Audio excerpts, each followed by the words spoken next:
हाय, नमस्कार मैत्रिणींनो. आज तुमच्यासाठी घेऊन आले आहे थोडं स्वतःसाठी. मैत्रिणींनो, कधी असं होतं, सगळं ठीक चाललेलं असतं. घरही ठीक आहे, घरातली सर्व माणसंही ठीक आहेत. तरीही मनाच्या कुठल्यातरी कोपऱ्यात एक रिकामं पण शांतपणे बसलेलं असतं. कारण दिवसभर आपण सगळ्यांशी बोलतो, पण स्वतःशी बोलायचं विसरतो.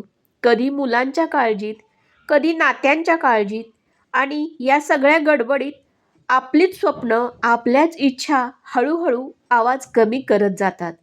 आणि एक दिवस अचानक जुना एखादा फोटो, जुनी एखादी आठवण आपल्या समोर येते आणि आपण स्वतःलाच विचारतो, माझ्यातली ही मुलगी कुठे हरवली आहे? ती जी मोठी स्वप्न बघायची, मनमोकळं हसायची, कारण नसतानाही आनंदी व्हायची, ती अजून आहे का माझ्यात? हो, ती आहे, अजूनही आहे. फक्त ती तुझी वाट बघते, तू पुन्हा तिच्याकडे वळावंस. आपण आयुष्यात अनेक नाती जोडतो. मित्रमैत्रिणी, कुटुंब, सहकारी. काही लोक कायम सोबत राहतात, तर काही काळानुसार दूर जातात. पण एक व्यक्ती अशी आहे जी जन्मापासून शेवटपर्यंत तुमच्यासोबत असते. ती व्यक्ती म्हणजे तुम्ही स्वतः. म्हणून स्वतःशी मैत्री करा, स्वतःशी प्रेमाने बोला. आपण अनेकदा इतरांसाठी वेळ काढतो, पण स्वतःसाठी 2 मिनिटही काढत नाही. दिवसभर सगळ्यांची काळजी घेतो, पण स्वतःच्या मनाची विचारपूस करायला विसरतो. स्वतःला जपणे म्हणजे आपल्या मनाला शांतता देणे, शरीराची काळजी घेणे, पुरेशी विश्रांती घेणे आणि स्वतःवर अनावश्यक टीका न करणे. बऱ्याच वेळा आपण आपल्यावरच टीका करतो, तर या गोष्टी थांबवल्या पाहिजेत. प्रत्येक माणसाकडून चुका होतात. चूक झाली म्हणून स्वतःला दोष देत बसू नका. त्या चुकातून काय शिकता येईल हे पहा. प्रत्येक नवीन दिवस ही पुन्हा सुरुवात करण्याची एक संधी असते. कधी कधी आपण स्वतःची तुलना दुसऱ्यांशी करतो, पण प्रत्येकाचा प्रवास वेगळा असतो. दुसऱ्याचे यश पाहून निराश होण्यापेक्षा आपल्या कालच्या दिवसापेक्षा आज एक पाऊल पुढे जाण्याचा प्रयत्न करा. छोट्या छोट्या प्रगतीचा आनंद घ्या. आरशात स्वतःकडे बघा आणि स्वतःलाच सांगा, मी पुरेशी आहे, मी प्रयत्न करत आहे, मी रोज थोडी थोडी पुढे जात आहे. हे शब्द साधे वाटतील, पण ते आत्मविश्वास वाढवतात. लक्षात ठेवा, जेव्हा तुम्ही स्वतःवर प्रेम करता, तेव्हा तुमच्या आयुष्यातील प्रत्येक नात्यावर त्याचा सकारात्मक परिणाम होतो.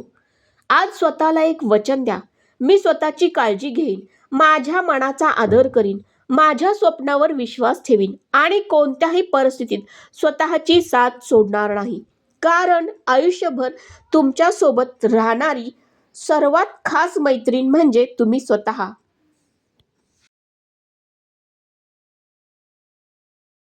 तुम्हाला आठवतोय का तो दिवस जेव्हा तुम्ही पहिल्यांदा सासरी पाऊल टाकलं होतं? नवीन घर, नवीन माणसं, नवीन सुरुवात.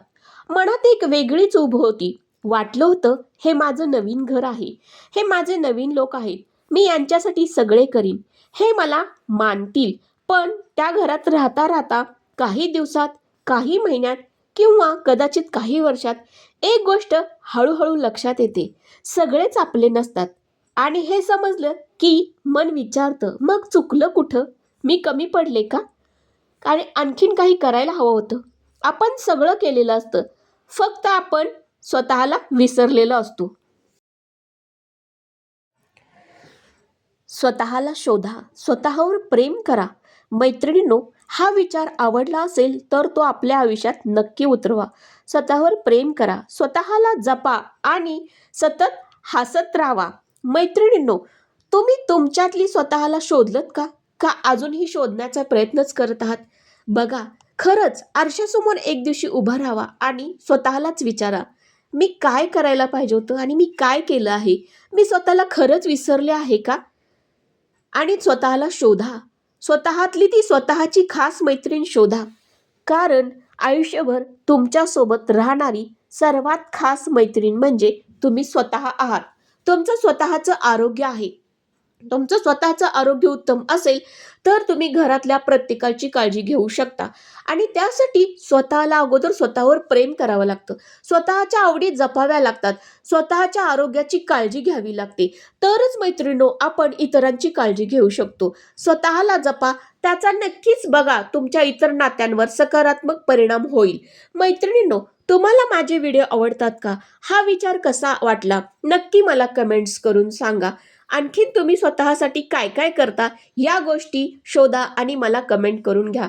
तुम्ही तुमची स्वतःची मैत्रीण झाला आहात का? नक्की मला कमेंट करून सांगा. या व्हिडिओमध्ये तुम्हाला खास असा विचार कुठला वाटला नक्की मला कमेंट्स करा. व्हिडिओ आवडला असेल तर लाईक, शेअर आणि सबस्क्राईब नक्की करा. चला मैत्रिणींनो, भेटूया नेक्स्ट व्हिडिओमध्ये. तोपर्यंत बाय बाय आणि धन्यवाद.